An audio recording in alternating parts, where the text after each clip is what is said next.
Docteur Aboubacar Demba Diaby mi salmini on. Mi salmitike on jarama. Kawral heɓama hakkunde Israel e Palestine walla Hamas ngam darnugol nde hare musde saabinde mayele yimɓe ɗuɗuɓe e nder nde nokkure.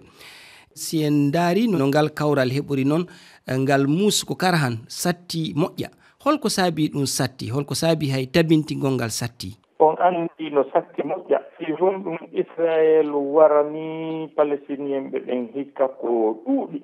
Ɓe waraniɓe e worɓe gurɓe moƴƴa noon ko ɗuuɗi kadi.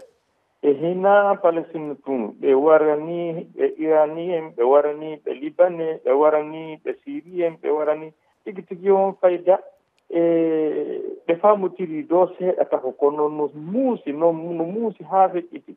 Ande tun si tawi goɗɗo a warani goɗɗo fayda korogbaɓe makko ɓen fof a waray ɗen kon fof est ce que ɗum ɗon lannay hare nden, est ce que ɗum ɗon lannay gere ɗen, est ce que ɗum ɗon adday famotirgal ɓe wonda kadi ɓe inna awa joni min hoolidiri joni en gollidir. Ɗum ɗon mi pruma ɗum mi inni fayda hare nden darnama taho kono tigi tigi on no wawi fuɗɗitade janngo, no wawi fuɗɗitade faɓɓi janngo. somi inni janngo ina janngo e talata dey waway wonde wona e nder hitande, e nder lebbi, e nder duuɓi, kono tigi tigi on hare nden lannali fi honɗum ɓay haa ni ko ɓeya faala kon ɓe hendaki, ko état palestinien ɓe faala, ko leydi maɓɓe ndin ɓe faala, ko indépendance maɓɓe on ɓe faala. On yii donc tanke ɗum ɗon tabintinaki fayda tigi tigi on ko ɗum innete gere ɗen lannali. Ɓe huli tun Donald Trump ɓe signi famotirgal ngal ɓe inni awa joni en darni hare nden. Trump o yewti fi Trump heddoɗen e Donald Trump o hoorejo kesso o dawlaji tentuɗi Amerique. Trump o ari o waɗay duuɓi 4 e hoore ndi leydi.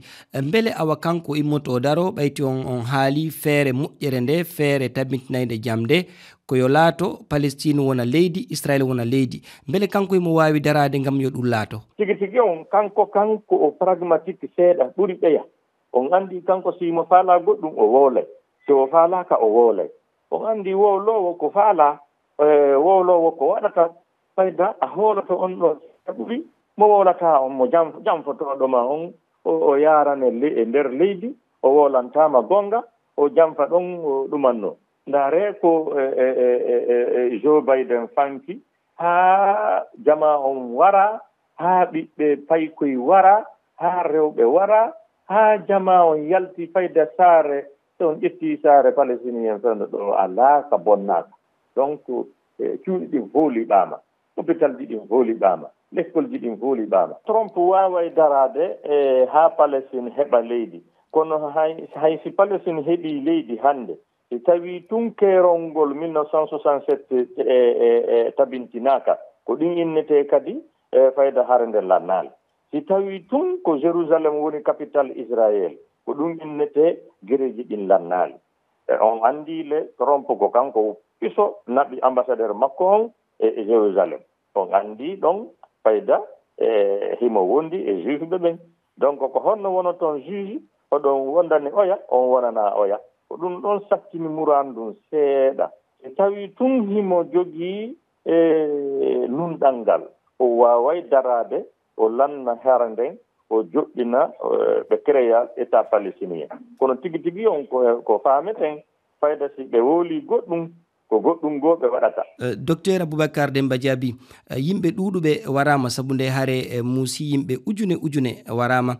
On holli kadi wonowa Hamas ɓe tampinama sanne, Hezbollah ɓen fof ko daraniɓe Hamas ɓe tampinama, Iran kadi heeɓi hay yimɓe mayɓe. Beele ko nde hare ɗo hikka konnu nde battinta e nder ngal diwan? Israel ko waweten wowlude en ennayi ɓe utilisé force brutale hikka ko ɓe wowano utilisede. Hayka gere maɓɓe kamɓe ko ɓe innata ɗon la guerre de 6 jours, fayda tigi tigi on yimɓe wariraka ni, tigi tigi on jama on tampiniraka ni. On andi hay lekkele ala e natude e nder Palestine, e nder Moyen-Orient changement molanaɗo waɗi fewndo ɗo par ce que ko Israel jogii ni ko ɓe innata kon suprématie on e nder moyen-orient o.